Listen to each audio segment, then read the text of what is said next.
Сәлеметсіздер ме, құрметті білім алушылар.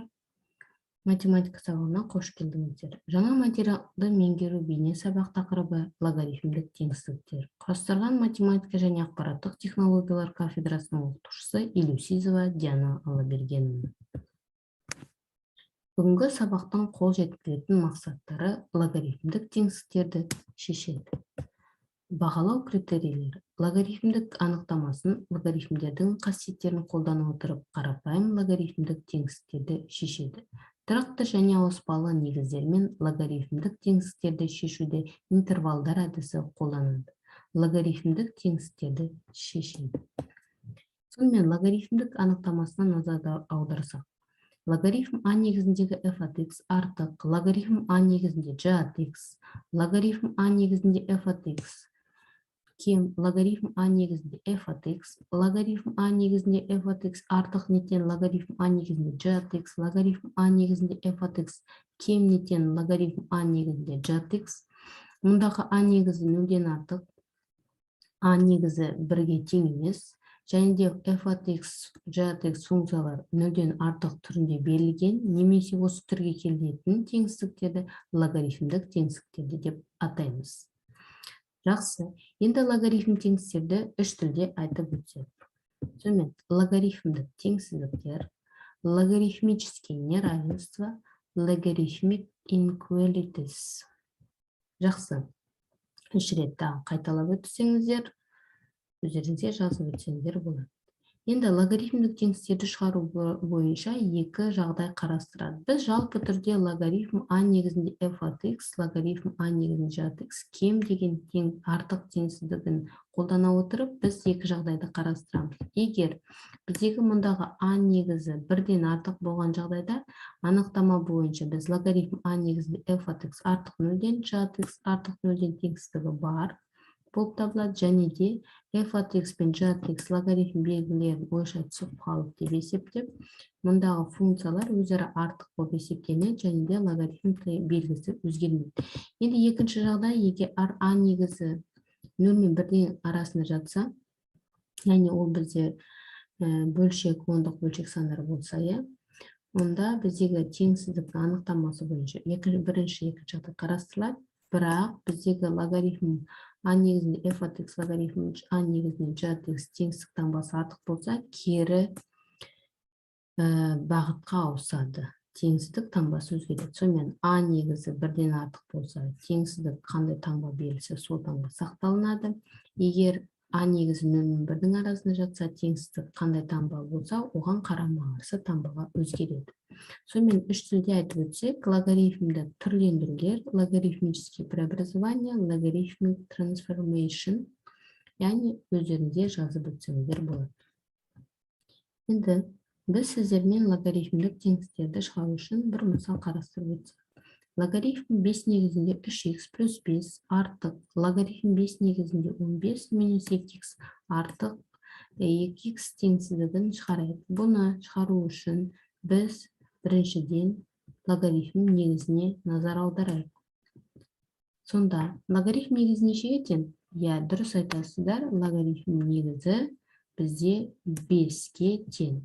Бұл 5-ке тең болғандықтан біз білеміз, а саны бізде 1-ге тең, 5-ке тең, және де 5 саны бізде артық 1-ден. Сонда біз бірінші жағдай бойынша шығарамыз. Яғни а негізі 1-ден артық болса, берілген теңсіздік таңбасы қалай беріледі, сондай таңбада сақталынады.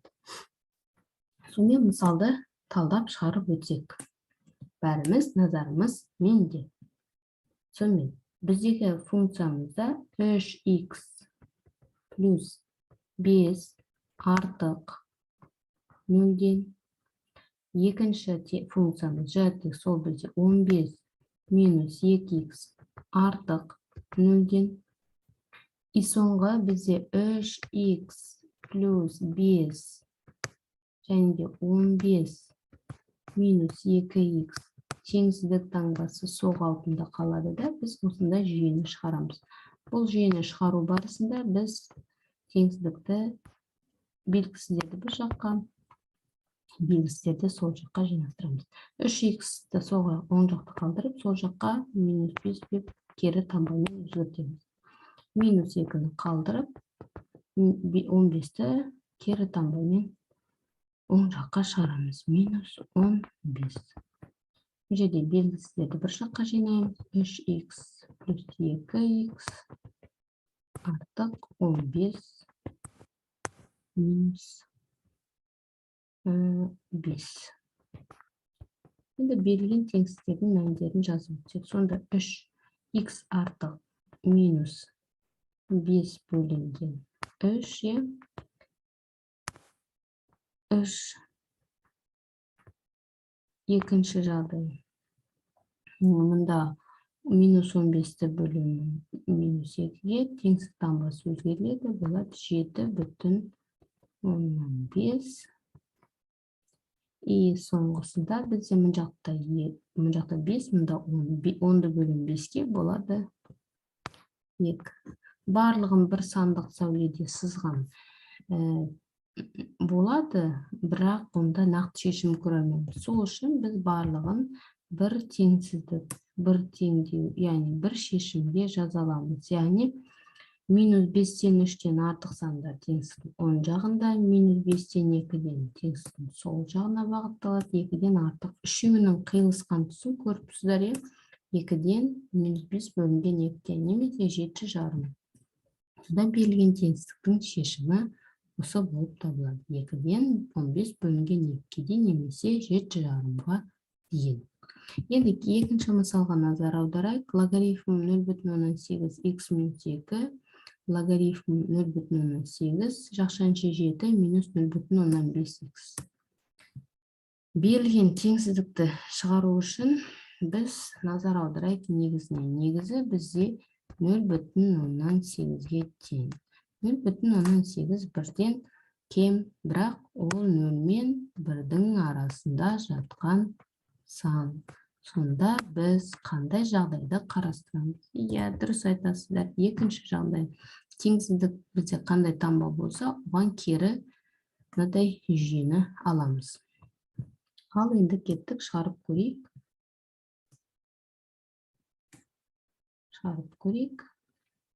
Сонымен жүйе белгісін алайық. Х минус 2 артық 0-ден 7 минус 0,5х артық 0-ден, и соңғы бізде х минус 2 кем 7 минус 0,5х деген осындай жүйені шығарамыз. Көрдіңіздер, теңсіздік таңбасы керісіне өзгерілді.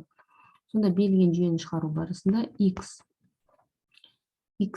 артық 2-ден, екінші жағдайда қараңыздар, 7-ні біз теңсіздіктің сол жағына шығарамыз, шығарған кезде бізде таңбасына назар аударыңыздар. Бізде мүледе 0,5 болып тұр ғой, минус 0,5 деп қалдырамыз. Х деп, теңсіздіктің сол жағына 7 минус болып барады. Келесі жағдайда х плюс 0,5 плюс таңбамен келеді. И теңсіздік таңбамыз кем 7 плюс 2. Енді берілген жүйенің шешімдері х артық 2-ден, екінші жағдайда 7-ні бөліміз 0,5-ке, яғни кері бөлшекке айналады, аударылады. Х таңба өзгеріледі, кем 14-ден. И келесі жағдай, яғни мұн жерде 1,5 болады, мұн жерде болады 9. 9-ды бөлеміз, сонда болады бізде х кем 6-дан. Берілген теңсіздіктердің шешімдері, яғни мынадай сандық сәуледе жеке-жеке салып жазсақ, 2-ден артық сандар оң жақта, 14-тен кем сандар сол жақта, и 6-тан кем сандар мүйіш есікте. Үшеуінің қиылысқан тұсы 2-ден 6-ға дейінгі аралық берілген теңсіздіктің шешімдері болып табылады.